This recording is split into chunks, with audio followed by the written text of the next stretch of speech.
Decided to get back to work today. Got another big challenge ahead of us. One of the most well-coached teams, not only in the country, Big Ten, and for a long time.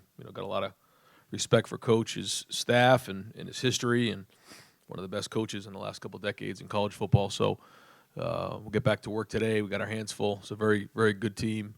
They don't give you anything. They're very sound, and obviously the history of what they've done against Ohio State is something that all of our guys are going to be aware of this week as we go to work today at practice. We'll open it up with questions for row middle. Dave? Ryan, Urban used to talk a lot about how he would ask his assistant coaches for a 2-year commitment when he would hire them. Nothing that was like etched in stone, but just a kind of a gentleman's agreement. Do you subscribe to that? Did you ask your guys for a 2-year commitment? And we talk about it when people bring their families here, that we'd like them to be here for a long time, and rather not them come here for 1 year and leave. But guys have opportunities, and I don't want to get in the way of that. But at the same time, when you're building relationships and you're recruiting, we expect at least 2 years. Sometimes more. And the good news is, our coaching staff, is really entrenched in this community now, which is great. And they love it here, and they're happy. So I don't expect anybody to leave anytime soon. It would be a good problem to have if you have your coaches are very much wanted across the country, maybe for bigger jobs and stuff like that. But still, it'd be maybe a little bit bittersweet for you, I would imagine. Yeah, I think that's part of the game, and understanding that as you go. I've had to move around as things went through my career, and sure, certainly don't want that, but things like that happen. But again, I just don't see that with our staff right now. I think guys, for the most part, have just got here. Other than a few of us on offense, but I expect those guys to be here for a while. Ryan, how do you balance when to get Justin out of the game, understanding that every rep he gets, he's getting better as a quarterback? How do you balance getting him out of the game, and do things like style points and margins of victory ever factor into your mind? No, certainly not style points or anything like that, but getting them better, yes. And it's not easy. I can't sit here and tell you there's a magic formula to figure that out. You trust your gut. In that game, I've been in those games before. You look at some of the college games that go on a weekly basis. Games can flip really fast, and they come down and score. We get that fumble that Jameson had on the kickoff, and all of a sudden they score another touchdown. You're in it. You're in a game, and so there's a fine line there. But I also hear what you're saying. You don't want to get them exposed too much, so we try to do the best we can and make those decisions as they come up. Far left, Lori? Ryan, when you see an offense have success against a defense with a certain type of player, something like that, do you expect that defense generally will have that button down when you see them? Oh, you're talking about when we watch a defense on film upcoming? When you, for instance, if you watch what Indiana did and what worked for them, do you assume that Michigan State will have that button down? Yeah, that's a great question. Yeah, great defenses do that. They see what they what got them on film, and they make corrections that week because they know it's very much a copycat league and copycat game. So, that's what good defenses do for sure. And we hear coaches all the time refer to, I need to look at the tape. How often do you watch film and see a vast difference between what you thought you saw on the sideline and what you actually see on video? How different is your perspective? It's very different. It's usually never as good or as bad as you thought. There's a lot of things that typically you don't see. You see the big plays, you see the stuff that your eyes got glued to, but that it's happening so fast. And we're in a game or in an industry where you watch film over and over and over again, and then when you get in the game, it happens once, and you got to make really good decisions. And that's where everybody's eyes have to be right during game day, so the information's correct. But there's really so many angles you can watch and different things you can learn from film the next day. Ryan, is Jeff Okuda a lot better this year, or is the defensive scheme putting him in a lot better positions to be better? Hard to say. I think that Jeff's had a really good offseason, and he's gotten with Jeff Hafley in our defensive scheme, and it seems to be a good fit right now. They're off to a great start, and anytime you come in, you're another year experience, another year in the program. I think that really matters. But I think it's a combination. I think he's a year older, and he's really embraced the style of defense. You talked after the game on Saturday about how Tuesdays and the rough practices you have, tough practices you have been so instrumental. Could you kind of elaborate on that? I know Urban Meyer, and it was Bloody Tuesdays. It's not a new concept. But what is it about the Tuesday practices that are so instrumental in what you've done on Saturday? Well, I just think that I believe that if you're going to play hard and play tough on Saturday, it doesn't just happen magically. You can't just give the team a really good speech and get them all fired up to play in a game. It comes back to their training. I'm not the only coach in America. That's not new news to anybody. But it's something we talk about every week. And we'll do a team meeting today, and then we'll just talk about how important practice is. And if we train really hard, we train really tough, we practice that way, then that's how we're going to play. And it's going to be tough today, really hot today, and we have to work through all that stuff. But that's really what it comes down to, And I think sometimes, guys think, well, I'm just going to get all juiced up before the game, and then I'm going to go play really hard. It doesn't work that way. It's all about how you train and the practices during the week and the decisions that are made during the week, and those type of things are what matter on Saturday. How close to game simulation is it? And can you talk more about the decision to go ones on one? Yeah, that's hard to do. Sometimes when it fits schematically, it makes more sense than others. And we try to do it some, especially on Tuesday, a little bit on Wednesday. And that's trying to catch up with the speed of the game. Sometimes when the scheme doesn't fit, it actually doesn't work great. So we try to make that fit, on a weekly basis, do some 7-on-7 that way, do some pass rush against each other, so a little bit more individual, of an emphasis that way. But it's something that we constantly try to figure out how many ones-on-ones do we want to do this week. And then sometimes we'll get our next best guys going against them later on in practice too. All right, Austin? Ryan, it's somewhat rare for an individual offensive lineman to be the player of the game. What was it about Josh's performance that elevated him on Saturday, especially without Brandon? Well, the whole offensive line graded out a champion, and I thought that Stud did a great job. Kevin did a great job of getting those guys ready during the week and giving them all the looks that we got. And I thought we handled the pressure really well, the different fronts really well. But Josh Alabi played well, and it was a tribute to his attitude and what he's done up to this point. In the world of people just wanting to go to another school or transfer and go into the portal and try to run to someplace else. This is a guy who stuck with it, kept a great attitude, and when the team called on him, he stepped up and played really well. And I thought, we all felt that he deserved to be player of the game. Nobody likes to change up a lineup due to injury, so Brandon obviously going to come back at some point and compete there. But does Josh change the equation at all, the way he played on Saturday? Well, he's proven last year. He proved that he could play at a high level, and did a good job late in the season for us, and he did it again. So we talked about how we'll play those guys as much as we can and try to play depth. And if that means on a rotating basis, we will. We'll see how those guys feel this week. And but he'll play. He'll continue to play. Front row left, Nathan? At what point in the week did you know that he was going to have to be the guy that went at right tackle, and how many snaps was he able to get in practice at right tackle? Pretty much all week we knew. Is he involved back in the preseason as far as competing for that job? And where does Nicholas Petit-Frere now kind of fit into this mix? Yeah, the good news is Josh can play both positions. He can move back and forth from right to left, and that makes it, he's much more versatile than maybe he was when he first came over from defense, and that's a tribute to him being able to move from the right to the left. And he had mostly been practicing at left, and then he goes over to right and can play like he did. Again, hats off to him. But yeah, and then Nick's in the mix too. He's mostly at right, and he's working to get better. And he got in the game late in the game. He's gotten a lot of these games, and he's improving. But again, especially as offensive lineman, the more experience you can get in games, the better off it's going to be in the long run. Second row right, Tony? Ryan, when you're coming up with an offensive game plan and you have to go against somebody like Chase Young, how much time does that take? How much focus do you guys spend on just an individual like that when he can do so much? Well, I think that's a great question, because I think if you spend too much time thinking about it, you can get yourself all distracted.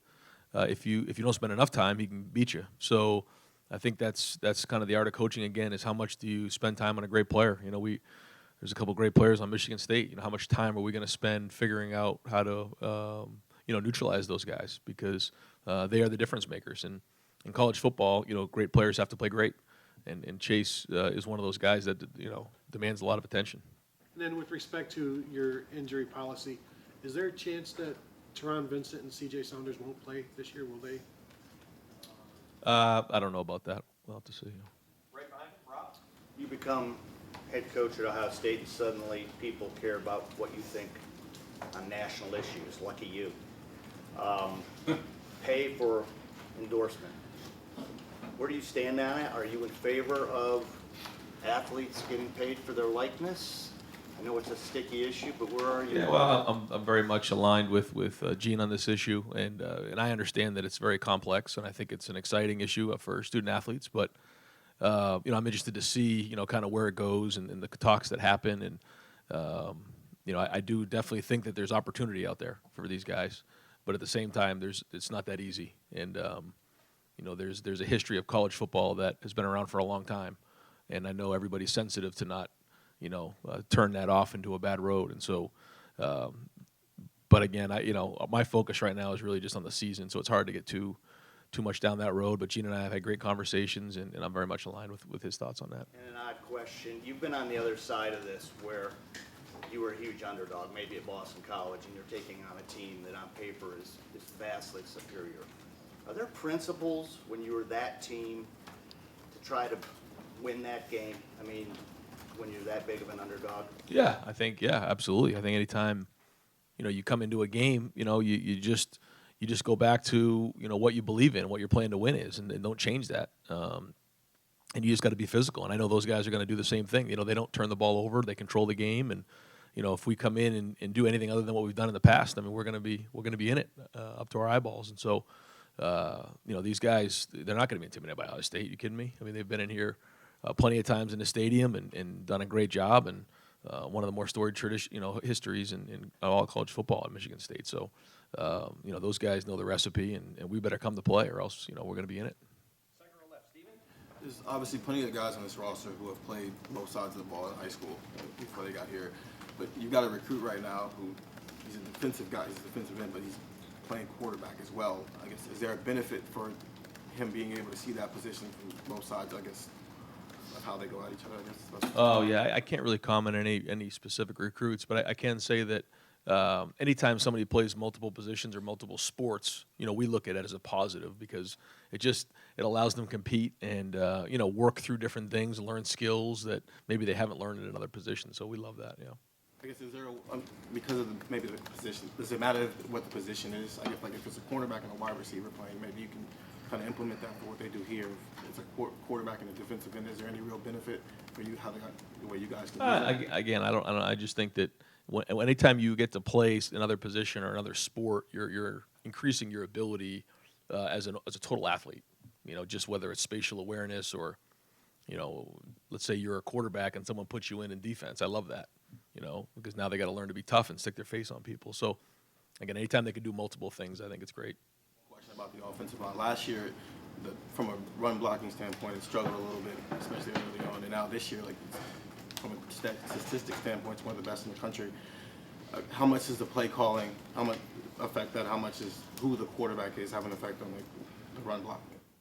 I don't know. I don't think it's any one thing, but I think that when you look at what Stud's done and Kevin and everybody on our staff, and then when you look at what the guys are doing and taking ownership, Josh and Wyatt, Jonah inside, and then on the outside, Thayer, Brandon and Josh, they've all taken a lot of pride in what they're doing.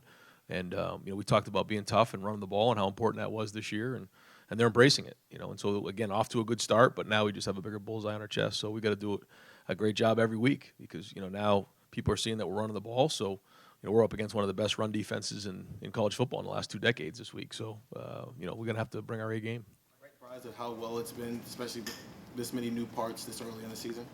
No. Right next door, Ari. Ryan, a lot of unforeseen things happened here at the quarterback position.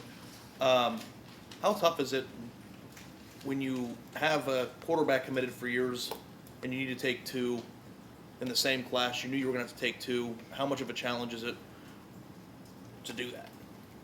Yeah, the quarterback situation in college football is as sensitive as it can be, and you try to do the best you can. We always want to have 4 on scholarship, and you do the best you can to adapt year in and year out and make the best decisions you can. And nobody's more aware of that than we are. Just what's happened. You think about what we had a few years ago. You had JT, Joe, Dwayne, and Tate in the room. And, they're all kind of gone off. JT graduated, Joe's at LSU, Dwayne's in the NFL, and then Tate decided to leave. So you have a whole new group of guys in here. And that was just a couple years ago.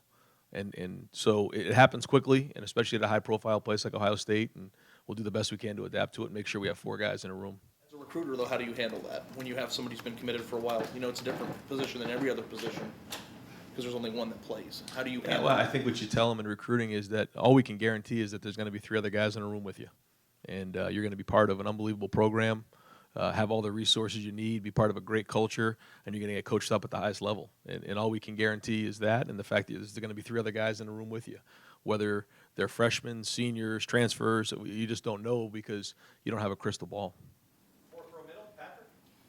Ryan, Michigan State's secondary, their pass defense has long been considered one of the best in the country.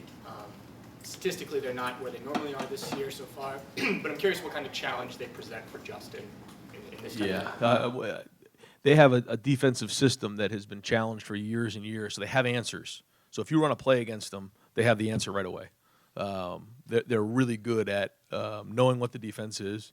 They're not super complicated, but they have answers to everything that you do. So the minute you run a play, they're on top of it, and they got it defended the next play. So and these are guys who have played in the system for a while, and there's coaches who have coached in the system for a while. So it's a tremendous challenge. So for a first-year starter, 6 games in, who hasn't faced something like that before, what do you guys do to get him ready for that type of challenge? You just do the best you can to teach him the style of defense, the system of defense, and give him a good, clean game plan where he can play. And then he has to learn, as time goes along, the adjustments that they're making, and anticipate, what the defense is going to do the best you can.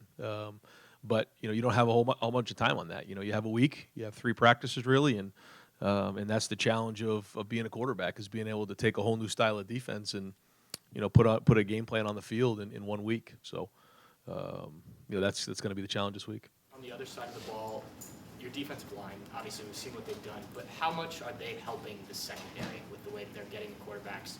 We saw Adrian Martinez forced out of the pocket quite a bit. How much does that make it easier on the secondary, or maybe do they have to cover longer? Yeah, they work together, and it's kind of hand in hand. If you get a great rush and you can get the quarterback off his platform, then that makes a huge difference. And maybe he's getting the ball out a little bit sooner than he wants, and then vice versa. If the secondary is covering and he can't get the ball out on 3 and a hitch and on time, now he holds it for an extra second. That allows the defense to get to the quarterback, and that's team defense right there. Far left, second row, Matt. You mentioned in your opening comments about the history of this game, Michigan State, Ohio State. They've had some teams that have come up and bid Ohio State. Why is it important to address that with the team? Like, these guys didn't play on those teams, and some of them weren't born in some of the years that it's happened. But why do you feel it's important to I just think it's important to understand, what you're getting into every week, and every week is a whole new season, and it matters. I think it's the coaching staff we're going against. It's Michigan State. It's the people. It's everything, and it's important to know the history of the 2 teams and when they played, what's happened, and what you're up against each week. I really think that's important to teach these kids. They're 18, 19, 20 years old. Some of them don't even really understand, the history. And so I think it's good for them to hear that and understand that and know what they're getting into each week. So we do that. It starts with a team meeting, today at 2:30, and then we kind of, hammer that message throughout the week. I want to ask you, too, Kenny Willekes on their defensive line. What jumps off the tape when you Production. He's really productive. I feel like he's in on every play when I watch a clip of film. His hands, he's got to be really, really strong because he gets off of blocks better than anybody I've seen in the last couple of years on film in this conference. He plays really hard. His motor is off the chart. He's very difficult to block. Really good player, really tough, and strong. He's in on every tackle, it seems like. Fourth row left, Edward. Are you surprised at all at how well Justin has played to this point? Not even being on campus for a year, kind of struggling here during the spring, going through a new system for him. I tried not to have too many expectations because it's just all that matters is getting better every day and seeing where it goes. And he's played well. Haven't played full 4 quarters yet, but we'll see. But he's been growing, and the more experience he gets, the better he'll be. But again, trying not to put too many expectations on it, other than the fact that let's get better every day and take care of that ball. And when it comes to Michigan State's defense, he's still young. Is there anything that you have to hold back compared to other games going against a defense like this with him?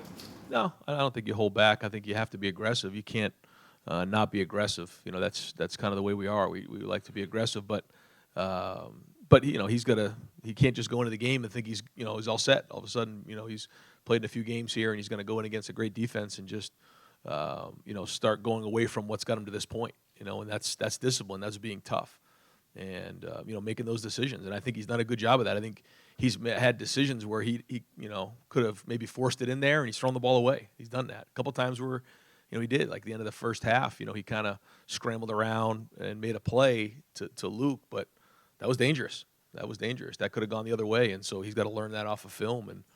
And sometimes we call a good play and people are open. Great. Sometimes defense calls a good play and it's not open. Well, throw it away. We'll live to see the next down. I thought he did a great job of that. In the second drive, it was 2nd and 10 in the red zone. We called the play to the tight end. It wasn't there. He threw it away. The next play, we get the first down and the third down and end up scoring. And I thought the play of the drive was a throwaway on 2nd down, and I told him so. So, again, those are the kind of things that he's growing with.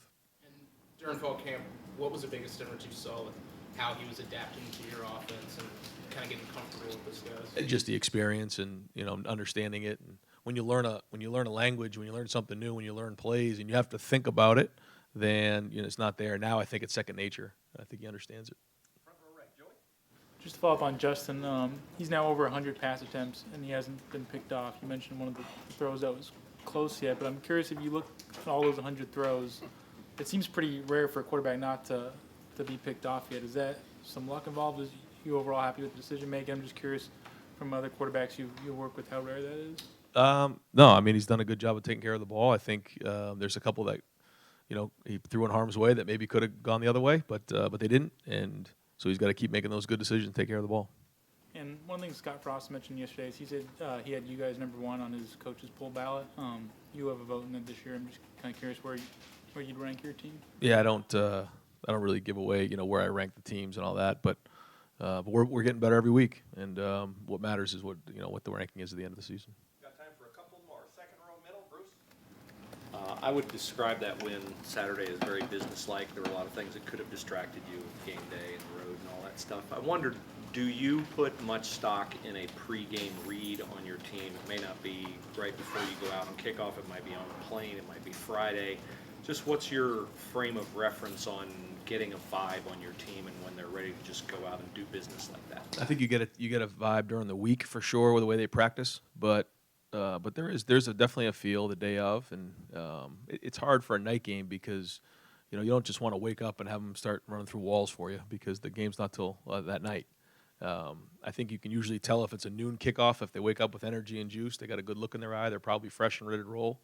A little bit harder on a night game, but again, I think it goes back to if they practice hard during the week, they're going to play well. You clearly have themes you emphasize: toughness, tackling, the fundamental type stuff. But I know you probably cognizant as a coach of your message not getting stale. How do you try to vary it, or how do you emphasize the same things without it becoming the same message and they just tune you out and you have a bad performance? I think that's another art of coaching this generation is that, I talk about we have to be tough, and to your point, I think, maybe they get tired of hearing it or they can't get tired of hearing it because that's what's got us to this point, and we're building that toughness. But toughness isn't just on the field. It's all these other things that are going to come in. It's sustaining. That's what toughness is. Can you sustain throughout a season? And if you can, then you are tough. If you aren't, then you aren't as tough as you thought you were. And so that's all the stuff that on a weekly basis we have to just keep hammering away. And we're not going to get away from that. I think there'll be some other things along the way that, to your point, where we have to maybe focus this week on something a little bit more than others. But at the end of the day, it's going to come down to how tough we are. And if we can sustain throughout the season, then we are tough. If not, then we're not going to be. Is that coach-driven or is it player-to-player driven? Well, it starts off coach-driven, but then as the leaders can pick that up and start hammering that message home to everybody else, that's when you have something special. And I think that's the best teams I've been around. The players are the ones who hammer that message home. So if the coaches leave the room and they're still saying the same message, now you got something special. If it's just coach-driven, then it's just okay.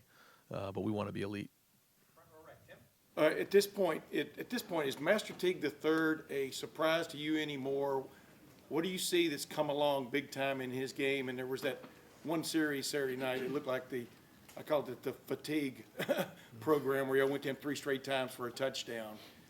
Just what's come right with him? Well, he's a great change-up to J.K. He's different, and so I think that matters in a game. But I think to to answer your question, I think Master's done a good job of taking care of the ball. That's the first thing. Because as hard as he runs and as big as he is and all those things, if you don't take care of the ball, you can't play running back here at Ohio State. So now he's taking care of the football. He gave it up a couple weeks ago, but that was it. For the most part, he's hung on to the ball. I think he's running hard. I think he's downhill, and when he sees it, he's rolling. And so the different schemes that we're doing, I think, fit his style really well. And he, may not be pretty, but he's pouring it up in there, and he's practicing. There was a time there in the spring in the preseason he wasn't practicing, so that's hard to get better. And one other thing, I think it was in Indiana. It looked like you guys ran left side a lot. It may have just been because of the plan and stuff. But Saturday night, are you getting feedback from upstairs that Josh Alabi's having a hell of a game? And because y'all seem to run right a lot on occasion Saturday night. Do you work a game like that?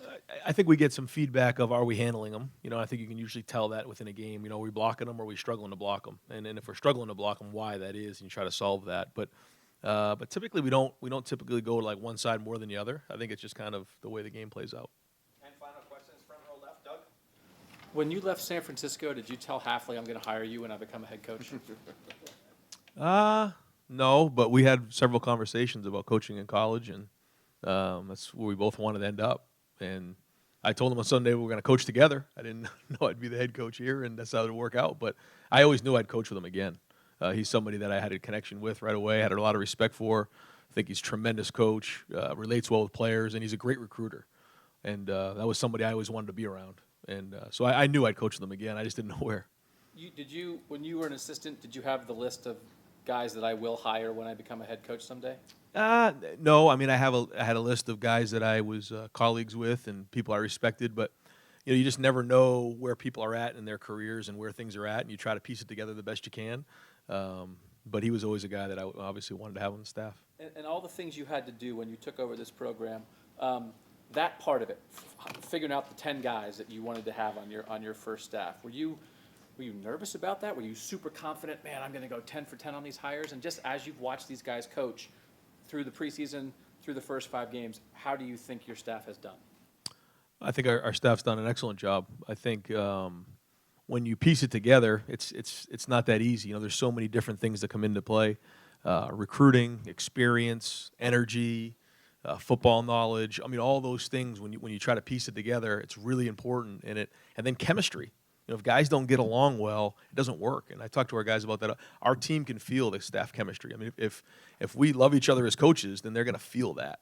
And that was just as important as any. And for the most part, guys kind of knew who each other was. Jeff and Greg really didn't, so that was something that we had to work together. But I think they tell you that the chemistry on that side of the ball is excellent right now, and we're doing a great job. And now, again, the challenge is to sustain it throughout the season. Coach, thank you very much. Thanks, Ryan.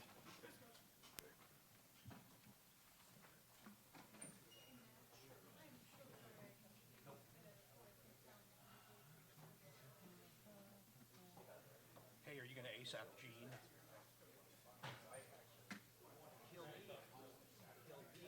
I don't know. They probably will try, and they'll bill me through their group. You can afford it. You can afford it. Hafley.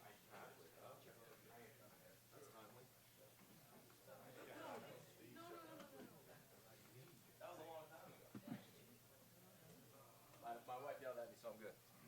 What's up, guys? Coach, thank you. Thank you very much. We're going to open up the floor for Coach Hafley.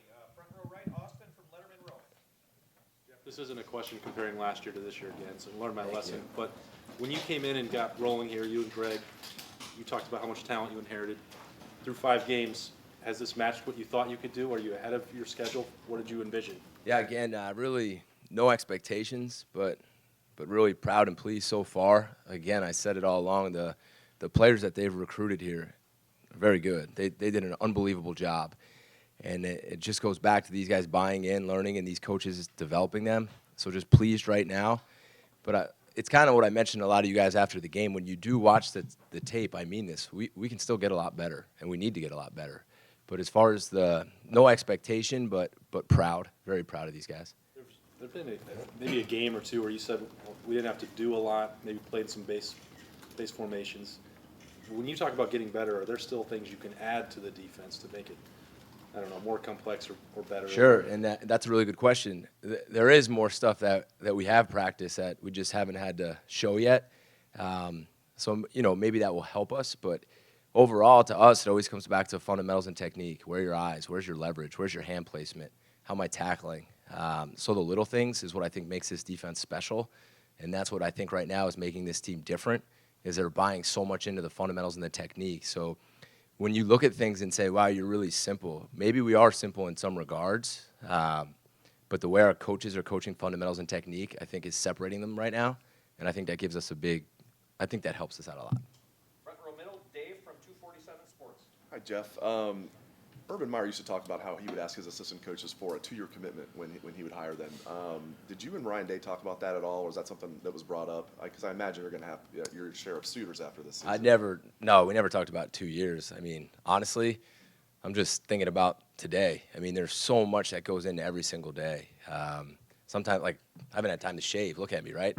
So there's so much that needs to go into every single day, every single minute, every meeting. I walk around here, someone grabs me here, someone grabs me there. So just to think about tomorrow would be hard for me. I'm very happy here. This is the most fun I've had coaching in a long time. I feel re-energized. I love the staff. I love working for Coach Day. I love these players. I love coming to work every day. And I haven't been able to say that in a long time, but I mean that. This is fun.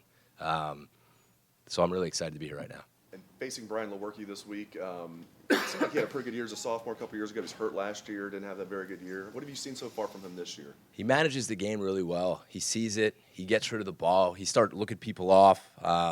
Strong arm, can make the throws down the field, makes really good decisions.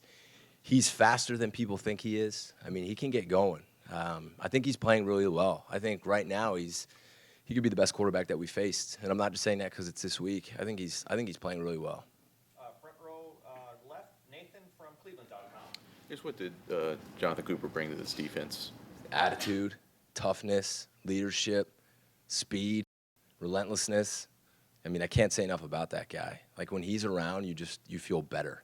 He just brings that certain way about him that everybody feels confident. I can't say enough about that guy, how he's, battled through the injury, rehabbed, how hard he works. He from the moment I got here, he's one of the most impressive guys, the way he carries himself. I mean, when you think of Ohio State, that's the type of guy you think of. And also what's Baron Browning bringing right now, the way he's kind of developed to this point of the season? I think he's getting better. The more he plays, the more experience he has. What we're really pleased with him is he's playing more physical, and that's the one thing that I think Coach Washington has done such a good job of. Those guys are hitting people, and he's flying around. He gives you a lot of speed out there, a lot of range in certain coverages, and it's really been great to see him take a step. Front row right, Joey from the Columbus Dispatch. Jeff, Malik Harrison was a guy in high school who played a whole bunch of positions, safety, played some quarterback. Obviously that was 4 or 5 years ago, but I'm curious with his instincts on the field, is there a value in kind of coming up that way where you're kind of a jack of all trades guy at one point in your life?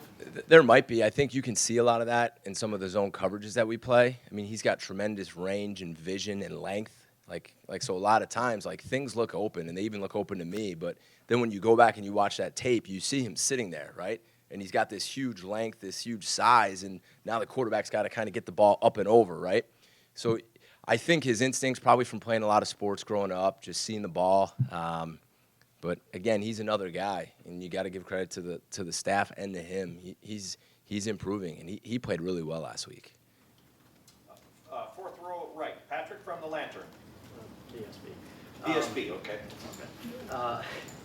You're going up against a team that seems almost more successful on passing downs than they are on standard downs. Brian Lewerke is really, really good on 3rd and long. Just in watching him play, that really stands out about him. How do you prepare for a team like that seems better in more difficult situations?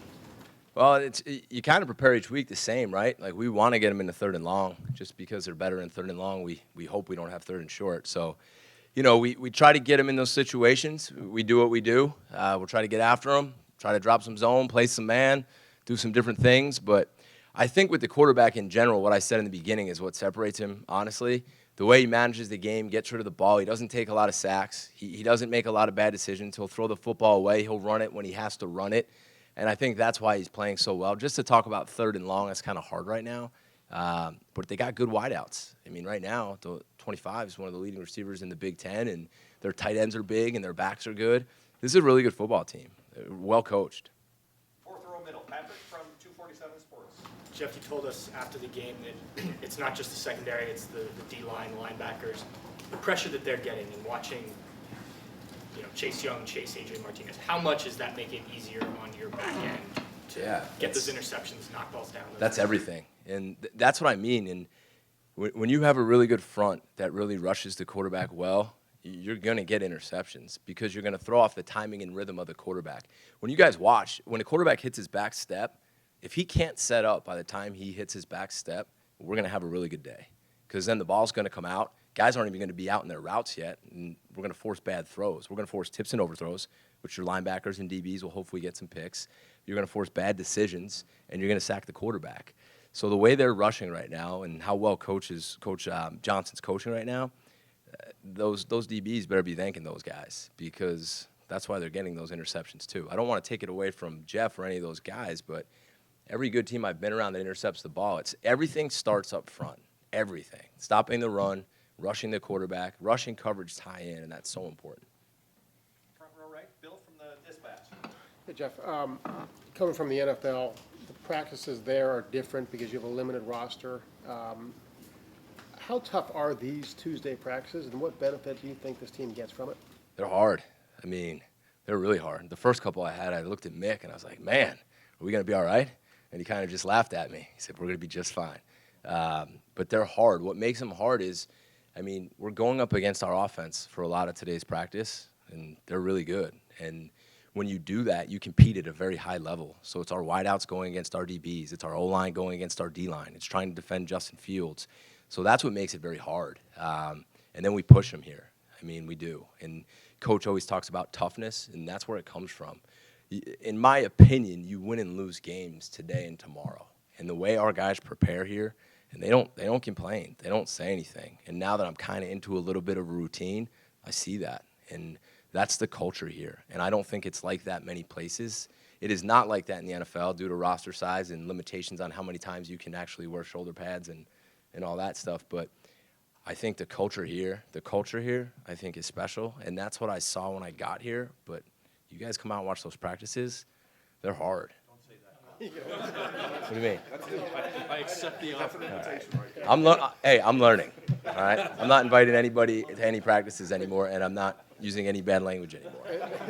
Jeff, question about the zone defense. This program, as you know, prided itself on being a press man-to-man defense almost exclusively.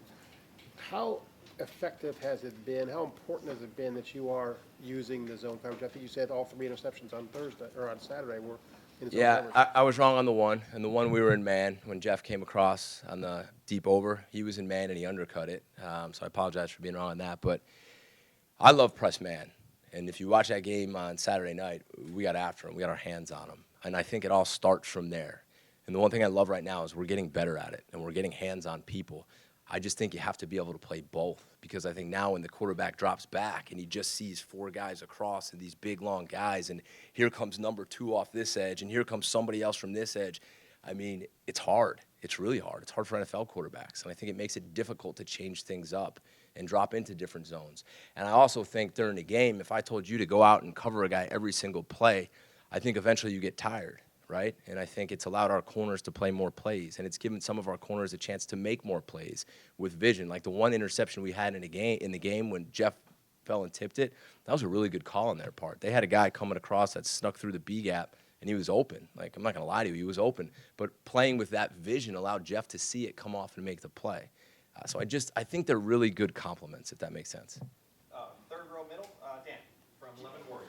Jeff, you were asked about Baron Browning before. How do you feel like the rotation right now is working between he and Tough, and do you see that changing at all as the season progresses? I think it's working really well, and I think Coach does a really good job with that. I think, one, it keeps them fresh, and I think that it's important to give guys roles, which they both have, and they're both playing pretty well. So I think right now, I think Coach Washington is doing a great job, and it's kind of like what I said to Coach Johnson the other day. He rotates D linemen in better than anywhere I've ever seen.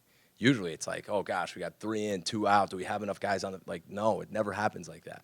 So those guys are on it, and I think the players are great with it. They cheer each other on, and right now everybody just wants to go out and win, and it's fun to see. You obviously haven't had to make this decision yet, but if you end up in a situation where you're in the fourth quarter and it's a close game, is it tough to make that decision, whether you're putting Tough or Barron out there on the field? I think that's a good question, but I think that goes into what type of game has it been? Is it more run? Is it more pass? And who's playing what better? Who are we matching up on? Who's the tight end in the game? Who's the back in the game? So I think at that point we talk about the situation and we get the best players really to match up with what they're in. Make sense? Got time for just a couple more. Front row left, Doug from Cleveland.com. Before, we were just trying to figure out if you're going to be the next Rutgers coach. That's why we were asking that stuff. When you, just trying to be real, when you were in San Francisco with Ryan, why did you guys connect? What was it? Well, actually, my relationship had kind of started before that with Ryan. Growing up, even when I was at Albany and he was at New Hampshire, we actually used to work camps together. So those summer days, we would be out there. I mean, we worked at BC camp together a few times. We'd talk football, hang out. So we knew of each other. When I got out to San Francisco, actually, when I interviewed, I was interviewing, I think it was him, Coach Kelly, and one other guy, just offensive guys that we interviewed with. So I got to spend more time with him there. And then once the season started, you know, we'd be in each other's office asking each other's questions. He'd say, hey, what coverage do you see here? What can we do here? And I'd call him in and be like, hey, what do you think they're going to run here? So we just started talking. And then on a lot of the road trips, being that we were out on the West Coast, we would leave 2 days before. So we would spend a lot of time together in a hotel, just picking each other's brain, talking football, sharing thoughts. So I think there was a mutual respect, and I think we just kind of clicked, and here we are together. Ryan was saying he knew you guys would coach together again. Yeah, I believed we'd coach together again. I didn't know it would be here, but I had hoped that we would coach together again, and I'm happy it's here. And you said you're having more fun. Yeah. Here, like, why? And what is it about it that's fun here? And why maybe weren't you feeling that same way? I've had fun in the past. I mean, don't get me wrong. I really didn't have a lot of fun when we were losing a lot of games, but I think it all starts with Ryan. I think he lets you coach.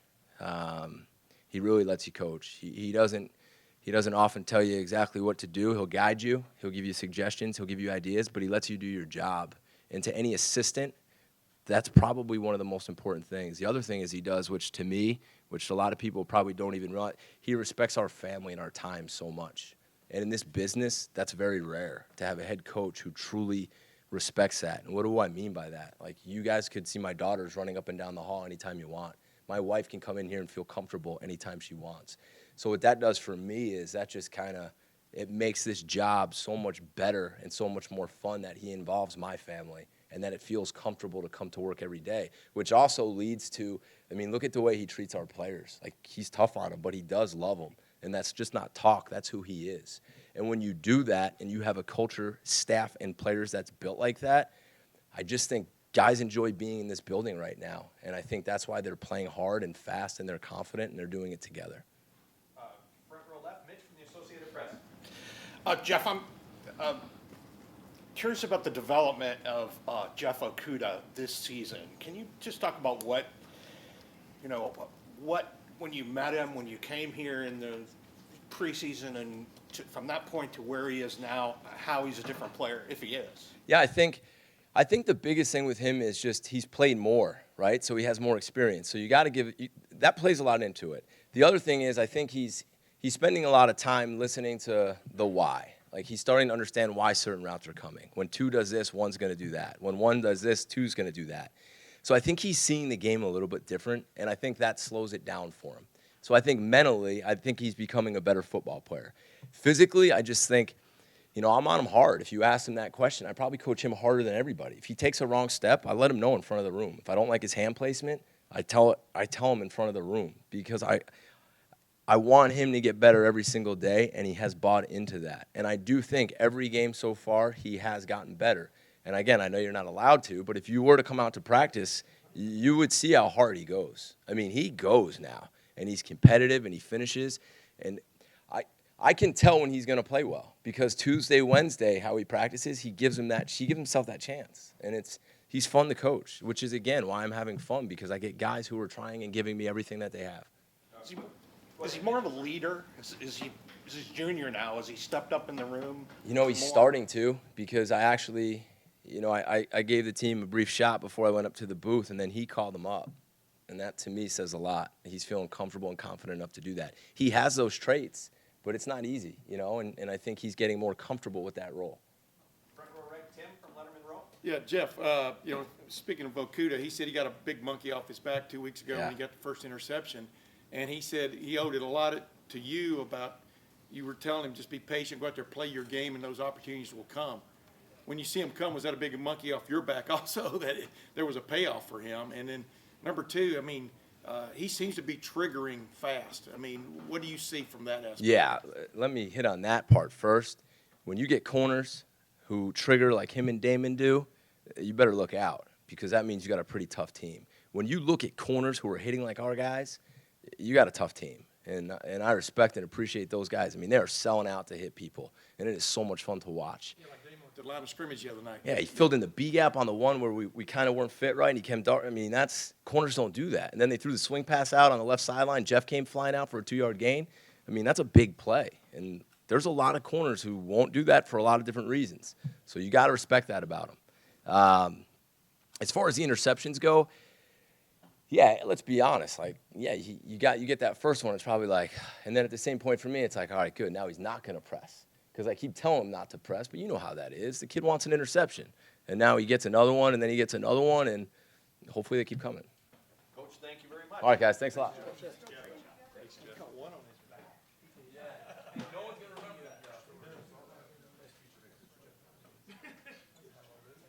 Hey, Barron, you want to pop on down? Folks, we have both Barron and Joshua Alabi here, so I'm going to go kind of pretty quick with them, but we'll let you guys get a lightning round set of questions in. Opening it up right now with Barron Browning, front row middle, Bill from the Columbus Dispatch. You talked about this a little bit before, but just how different do you feel this year? You seem to be playing so much faster, so much more confident. What is it, just experience? Is there something else that's clicked? I definitely feel experience going to it, but I just think the way Coach Washington been coaching me this year, I mean, I feel more comfortable. And I'm just, like, adapting his mindset to the approach of my game. Front row left, Lori from 610 WTVN. How would you assess the play of the linebacking core at this point? And do you feel like you're much ahead of where you guys were last year? Absolutely. I feel like we've been growing and getting better each week. And that's kind of been our mindset, just to continue to get better each week and just focusing and trying to get better each week. And what specific areas do you feel like the linebacking core, not just you personally, you as a group, have been able to perform better in? I think the way we use our hands, taking on blocks, and just the way we're filling gaps and just being physical at the point of contact. Front row left, Nathan from Cleveland.com. What did it mean to this defense to have Jonathan Cooper back? Oh, it means a lot. He's a leader, and he's very passionate, and we feed off his energy, so just having him back just meant a lot. I mean, he gave us a great speech before taking the field for our first warm-up, so it was just great to have him back. I can't remember everything he said. It was just one of those moments you had to be there for. But it got everybody fired up, and we was ready to go play. Front row right, Austin from Lettermen Row. Barron, what is something that you think that you're doing better than you have before in your career? I think just playing, just being more calm and just, playing my game. And one thing that's I was really trying to focus on getting better on was using my hands. So just listening to Coach Washington, he's been helping me get better with all that. What's the best way to work on that? I saw you, I think you were doing some with Coach Jay before the game Saturday, doing all that crazy hand stuff. Are you spending time with him to get that? How do you get that part of your game? That was like more pass rush stuff, but just during like the week of practice, we just do a lot of hand stuff, whether it's like a stun drill or just hitting the bags with our hands or just focusing on my hand placement. It's just like a lot of repetition, so it becomes like just natural without thinking. Front row right, Clay from WSYX Channel 6. Thanks, Jared. Barron, are you familiar with this series? Coach says that the 2:30 meeting, he's going to go through what it means to play Michigan State. Are you maybe aware that they spoiled the party, a couple times the last 5-6 years? Or will you kind of embrace that as the week goes? I think kind of embrace it as the week goes. I mean, we haven't really gotten into them too much because we had yesterday off. So when we come in today, we're going to meet with our coaches and we're going to go over the game plan. Front row right, Tim from Lettermen Row. Yeah, Baron, I asked you this a couple weeks ago, and it looks even more so now. Y'all look like y'all are actually having fun playing defense. What is that sense out there when you guys are on the field right now? I think just everybody excited to see one another make a play. Like I feel like before, like everybody would make a play, but it just wasn't the same type of camaraderie that we have right now. Everybody's just flying around like if somebody, for example, if Jeff make a play, I'm flying around hugging him like as if I just made the play. So it's just that love for one another and just excited to see each other do well. You know, everybody talks about Chase, they talk about Jeff, they talk about you, some of these guys. Who's a guy who's not getting enough pub, do you think, from that defensive unit that is having a hell of a year from your aspect? I definitely think those interior guys like Davon Hamilton, BB, all those guys in the interior really make it easier. Like they keep us clean in the back end, and they're the reason like a lot of stuff happened in the back end, whether it's a pick or not just them, but the outside guys too. So just a lot of praise to them because they make our job easier in the back end. And final sets of questions over here, front row left, Doug from Cleveland.com. Baron, this is going back in time a little bit, and I know you've gone over it before, but in the end, when you picked Ohio State, what was really the thing that put you over the top in the end that made you know this was the place for you? I definitely think what we do with Real Life Wednesdays, just how they help us with our resumes and just life after football opportunities. So that was something that was real important for me, just having them opportunities after football. And this is nothing new. You guys wearing the black jerseys on Saturday night, but is it a normal part of it to you guys now that you guys do that every year? Like, do you look forward to the black jerseys still, or just what do you think of wearing those? I think we look forward to wearing the alternate uniform. I just think it's something just different. I mean, it's not too much thought to go into it. I mean, just still got to play a game, still got to line up and play, so just a uniform. Do you feel any tougher when you're in black? I mean, I don't know. I wear a lot of pastels and plaid, so I never feel tough. I didn't know if you guys. I guess you feel tough every week, but I didn't know if you felt, like a gladiator or something out there when you were I'm black. not a big fashion guy, so I don't know how to answer that. Great. Baron, thank you very much. Thank you. Great job.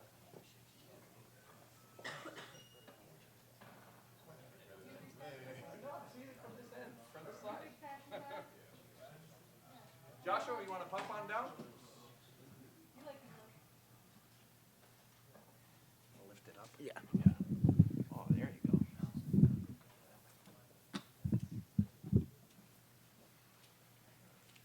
All right, folks, we will open up the floor for Joshua Alabi. We'll open up third row middle. Dan from 11 Warriors. First of all, just what did it mean to you after not starting the first 4 games of the year to get the opportunity to start and play as well as you did on Saturday? I just thank God, gave all glory to him. I wouldn't be in this position without him. Just preparation. It feels good to have the opportunity to be out there, and I'm thankful. Coach Day talked about your loyalty to the program and how other guys in your position might have considered transferring, but you stuck around. Did you have those thoughts at all this offseason when you realized you might not be a starter? I mean, it was tough, but like I said, I just keep my faith in the Lord, and I know that he guides my footsteps, so it really wasn't my decision. So I just kept pressing and just kept looking forward to the season, and I knew that when my number was called that just make sure I was ready. What was it that made you decide you ultimately should stay the course here at Ohio State? Like I said, it's guys, it's his plan. Literally, it's his plan. This is not me. This is all his work. So I just thank him for giving me his opportunity. Second row left, Steven from Cleveland.com. Josh, this is your first start of the season, and yet you grade out as a player of the game. The entire offensive line grades out as champions. This is not the first time that's happened. And for it to be so early in the season to have this many new parts on an offensive line, what's so different about this offensive line that has been so successful? I think it's just the mentality of the O-line. We have great mentality week in and week out during practice. We practice hard. Coach Stud, he's a great coach. He stays on us, and he just wants us to get better each and every day. And I think we strive to do that each and every practice. How much is maybe play calling, the fact that there's not as many RPOs as just your other? Can you repeat that? How much is play calling, I guess, kind of help with like the run block from a run blocking standpoint? Oh yeah, Coach Day, Coach Wilson, they're excellent play callers, so they always try to put us in the best position as possible when we're on the field. Front row right, Austin from Lettermen Row. Josh, what's your secret? You've done this twice now, where you've come, off the bench to be a starter and filled in like you've been there the whole time. How do you pull that off? Like I said before, Jesus Christ, my faith. I have real deep faith. Come from a Christian family. mom, dad, sisters. We all just have faith. I just always tell myself, stay the course. Things are going to work out, and I'm just going to continue to do that. How hard is that to stay the course when you don't always get the reward? It's tough. Like I have to face battles just like everybody else. It's very tough, but it's not gonna be easy. And I tell myself that all the time. Just because like stuff is going bad right now, or say you're not starting, you still have a job to do. You still have a role on this team. So just keeping that mindset just keeps me locked in. But like I said, it's tough. It's not easy. I'm not gonna sit up here and say, oh yeah, it's easy just to what I'm saying, walk around and not start. But yeah, I obviously want to start, but I know my role. So as long as I know my role and I keep faith in the Lord, I'll be fine. Fourth row left, Edward from ESPN. What improvements and differences have you seen Justin Fields week to week? Just his poise. He's a very great quarterback, very vocal. We're on the field. He doesn't seem like he gets flustered. And just his leadership on and off the field. Are you even surprised at how well he's played this soon? I kind of expected it. I seen him during spring. And then when we got to camp, he kind of like, he kind of took off a little bit. And I kind of expected it. So it's not really a surprise to me. In what way did he take off? Just like I said, leadership-wise, just being vocal, just being poised, not really getting flustered when things are going bad. So just leadership, I would say. Front row left, Lori from 610 WTVN. Josh, what is your expectation for what your role is moving forward now? My expectation is just to always stay ready, no matter when my number is called. Whenever that is, I tell myself, make sure you're ready, because if you're not ready, things can go bad. So that's just really my mindset right now. Just stay ready, stay healthy, stay ready. Ryan kind of alluded to that he felt you'd earned a spot in a rotation, perhaps. Has that been communicated to you? I won't say it's been communicated with me, but right now, in the O-line room, we obviously have guys that can play. So being rotated could be a thing. Like I said, it hasn't been verbally communicated with me yet, but we have guys that can play in that room. Front row right, Tim from Lettermen Row. Yeah, Josh, you started the Rose Bowl and you've started a nationally primetime game. What does that do for you from a confidence standpoint? I mean, to be thrown into those kind of situations and deliver.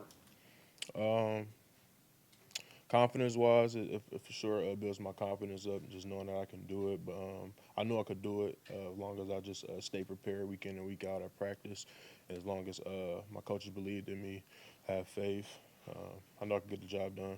But one was at left tackle, the other was at right tackle. How big a flip-flop is that for people that don't understand it? Yeah, everything was backwards. It's like the whole last week of practice, I was looking at the calls like, man, like, what was that call? All right, got to flip everything. But Coach Stud, like I said, he just stayed on me. And I thank him for that. I thank God just for allowing me, like I said, to be in this position. But it was tough.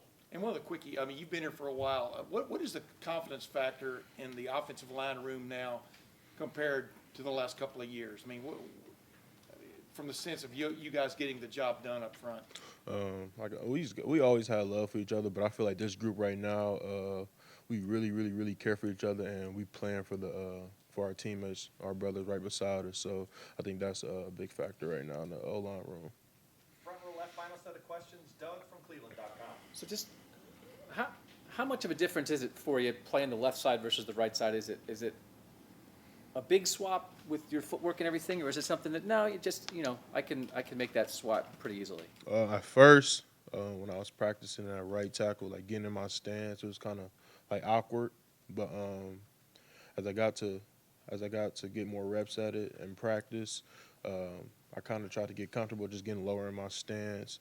But it doesn't feel the same at all. But it's football at the end of the day, so get down, get set, do your job. That's basically my whole mindset about it was. I mean, I didn't try to really like focus on like, oh, how am I gonna look on film? It was really block for JK, block for Justin, and just do my job as best as I could. So at what point last week did you really feel comfortable, like, okay, this is good? Like, did it take a couple days of repping at the right side? Probably on Thursday.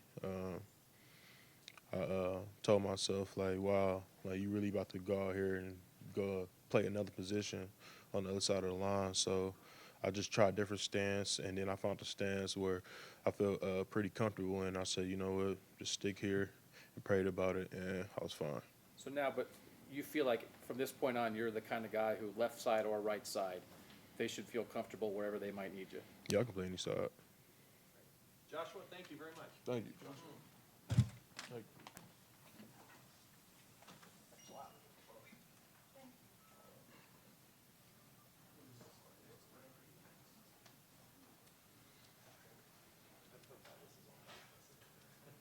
All right, at ease for a little bit while we wait on our next one.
Hey, we're the Jays. Justin, Jerry, Joshua. I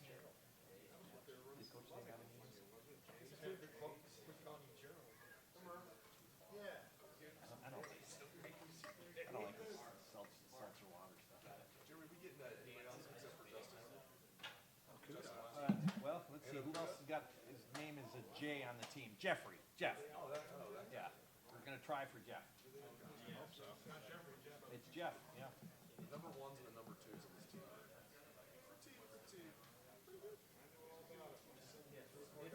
Not bad for football. Talk to Tim May on football. Legends.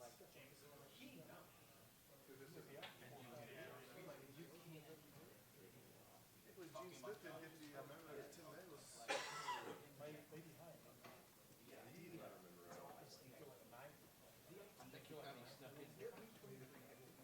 What are you doing here? You honoring the horseshoe last year? Yeah, you did.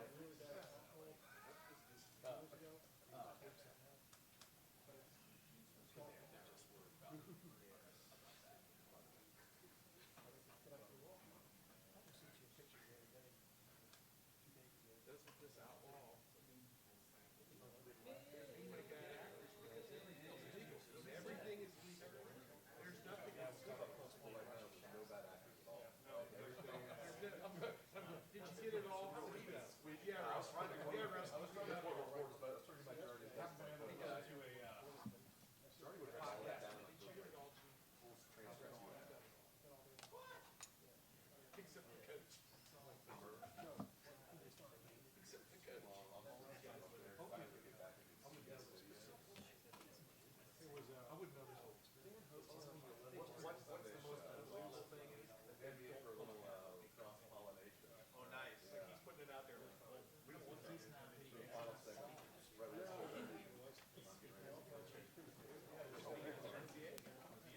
you doing, bud? Jerry, it's good. What's your dad's name? Just call him Pablo. No, but like if I His put real in your name? bio, yeah. Oh, Ivan, I-V-A-N-T. Ivan, I-V-A-N-T. Yep. All right, folks, we're going to open up the floor for Justin Fields. Front row right, Bill from Columbus Dispatch. How much the fact that Tuesday practices are so hard help you guys? I just think we pride ourselves on Tuesday practices. We call it Bloody Tuesday. So just going out there and just giving all the effort. I think that kind of what brings out the toughness on Saturday. So we just try to go in that practice with a lot of energy and just a lot of toughness that day. So that helps us a lot on Saturday. It's going to be like over 90 degrees today. Now you're from Georgia, it's probably not a big deal to you, but there are a lot of guys in October to be like, oh man, we got to go out in 90 degrees. Will there be any complaining today about that? No, not really. We've had a few practices in that kind of weather, so I think the guys are used to it. And we usually have a few breaks in between practice where we'll just have a break and the trainers will bring around Gatorade. So the coaches and the trainers do a good job in kind of keeping us well rested and keeping us, I guess, on top of hydration and stuff like that. Front row right, Joey from the Columbus Dispatch. Justin, you haven't thrown an interception yet this year. I'm curious what you think is kind of the most important reason why that hasn't happened, why you've been kind of careful. What have you done to not kind of avoid that? I think the biggest reason why I haven't turned the ball over is just because Coach Day just puts it in my brain every day in practice. Take care of the ball, take care of the ball. That's the number one rule of the offense, take care of the ball, and that's really the plan to win. So when I'm on the field, I'm just thinking about making smart decisions and just really just taking care of the ball, knowing the situation, the down and distance, and just kind of playing it out in my mind. Front row right, Tim from Lettermen Row. Yeah, just, is it obvious to you during a game that your offensive line is getting the job done? I mean, do you pick up on that? I mean, and did you notice it, for example, Saturday night? Yeah, I mean, we would definitely were running the ball down their throats. So Coach Stead does a great job with the O-line, and I think that they work hard, and they do a great job in the weight room and everything off the field too. So that's just a tribute to them on the field. I mean, it's nothing new, and they also get a good look from our defense because we have one of the best D-lines in the country. So I just think in terms of coaching from Coach Stead, the practicing with our D-line, I think that all contributes to their performances on Saturdays. And one other quick thing, I don't know if you noticed or not, but when y'all do go good against good ones on ones, like on Bloody Tuesday, et cetera, is Jeffrey Okuda in particular flashing to you? I mean, is it obvious that he's? How does it show up? I mean, we always talk about so there's some days where he might not have a completed ball on him, and he always talks a little bit of trash, but we're pretty good buds, and really, and when I do complete a ball on him, then I'm talking back at him. So we kind of have that friendly competition. So we just always compete, really. So I mean, he's a great cornerback. Yeah. Front row right, Austin from Lettermen Row. Justin, Coach Day keeps talking about how he praises your throwaways, and those are his favorite throws. Are you not getting tired of that? No. You're throwing some good passes too. Wouldn't you like some credit for the touchdowns? No, not really, because I mean, the good passes that I do throw, it just has to become a routine. I can't just really get praise off of that. I really like getting praise off of the throwaways because that's the stuff that I'm really not used to. Really, in high school, I didn't really throw the ball away. I would just try to run and just get extra yards. So just throwing the ball away, I think has made me a better quarterback in terms of decision making and stuff like that. So I'm happy when he says that. What's the in-game communication like between you two? Because he's trying to be the head coach, and you have Mike Yursich obviously to deal with as well. But how much does Coach Day talk to you during a game? He doesn't talk to me that much. I mean, he might talk to me like after a drive a little bit, but not too much because I know he has a bunch of other things going on. But he talks to me a little bit during the game, and then when I need to talk to him or ask him a question, he's always there to help. So. Fourth row left, Edward from ESPN. Justin, just how much fun have you had these first few weeks of the season? Of course, I've had a great time with the teammates and the coaches and everybody out here. But yeah, I mean, I've had the time of my life. It's been a great, I guess, a great thing. Just getting to meet all the guys here and just kind of bonding with them. And I think we're kind of, I guess the word would be, coming together as a team each and every week. So I think we're getting stronger as in chemistry and stuff like that as a team. And I just think we can really become one of the best teams that has ever played at Ohio State. But for you personally, just on the field with how you played, I mean, putting up PlayStation numbers right now. I mean, I'm not really worried about the numbers I put up, and it really in my mind, it's what I expect. I'm not surprised by it at all. Just all the work I put in over the summer and the past years, so it's really not a surprise to me. I just expected it to be like this, really. With Coach Day's scheme, what about it has helped you become more comfortable now compared to spring? It's a great scheme. We put in a lot of new plays every week, but really just I would say the biggest thing is him coaching up all the details where everybody on the field knows exactly what to do and when to do it. So just the coaches we have and just really the brains behind the scheme really helps the players out, I guess, understand it more. What's your approach facing Michigan State's defense? It's the best defense we've played. Nothing special. Just go out there and do what we do and just execute and just do what you're supposed to do. You can't really do anything more. Can't do anything less. You just got to go out there and really just do your job. Fourth row middle, Patrick from 247 Sports. Following up on that, I don't know how much you've looked at Michigan State's defense, but historically they've been one of the tougher pass defenses in the country. You guys haven't played a ton of very difficult defenses yet. Does it take anything different? Do you have to study a little bit more? I mean, Coach Day said they have an answer for almost everything that an offense does. Do you have to prepare any differently when you face a defensive thing? I think I've prepared in the recent weeks a good bit, so I'm not really going to change up my routine at all just because we're playing Michigan State. But they are a great defensive team, and they do have a great scheme, great coaches on defense, and great coaches on both sides of the ball. They have great players, so I'm really not going to watch more film or do anything like that. Because I feel like I watch enough film throughout the week and with the coaches and stuff like that. So I'm really not going to do anything different as in terms of routine. Far left, Lori from 610 WTVN. Justin, how much of your potential have we been able to see so far? I mean, I guess it's a hard question. I think I have a lot of potential, but I think I haven't been able to show it yet. I think I have a lot of room to improve, really. I think my ceiling is very high, so as I continue to work each and every week, I think I'll continue to get better each and every week. So just going out there on the practice field and really practicing as like it was a game, something like that. So that would just help me get better as a player, really. So if your ceiling is here and you're here, what's in this area? Just lack of experience right now? Or is there something that you'd like to? It would just be like little things that I see myself that I can get better at, like in terms of footwork and stuff like that, and getting the ball out quicker. But those little things end up having big differences on the field. So just working on those little things on the practice field, I think will help me be a better quarterback. Second row left, Steven from Cleveland.com. Justin, are you a big reward your offensive lineman type of guy?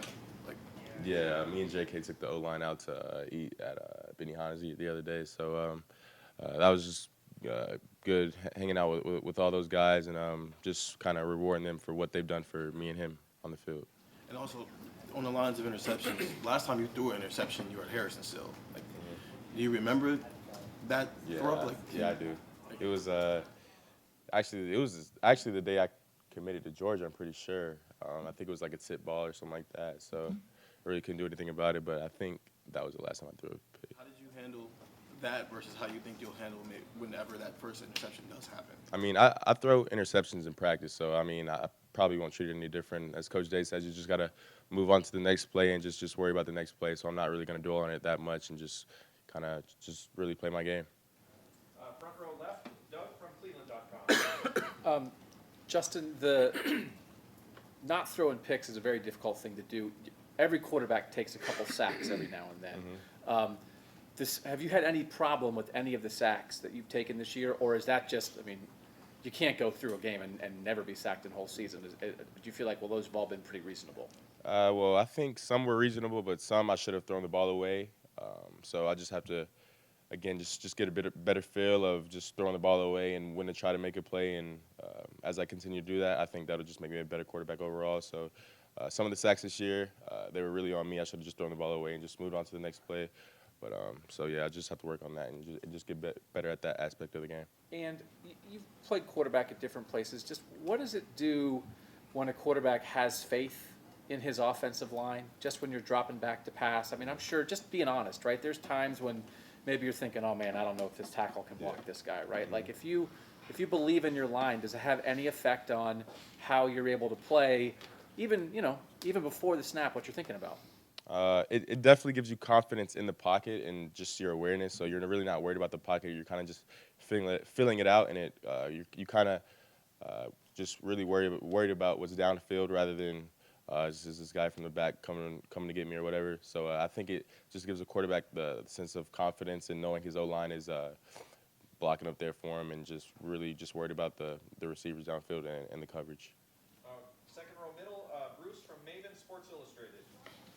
We've heard from Coach Day that he loved another throwaway of yours. I'd be curious to know, I'm assuming the throwaway is not your favorite play. What are your favorite throws this year, or your favorite plays? Would it be the throw to Garrett the other night, the one to Ben against Miami of Ohio, which are on your highlight reel? I don't really choose out. I don't watch film and choose that was my favorite throw. I mean, I just really just go out there and make the throws I need to make for the team to win, really. So I'm not really, I guess, highlighting a specific throw in a game because I think I have a great arm, really not. I think the team thinks that too. So I make, I guess, good throws, quote unquote, good throws in practice. So it's really nothing new. I mean, we've worked hard over the summer and the winter, and the receivers know kind of what to do and what I expect from them.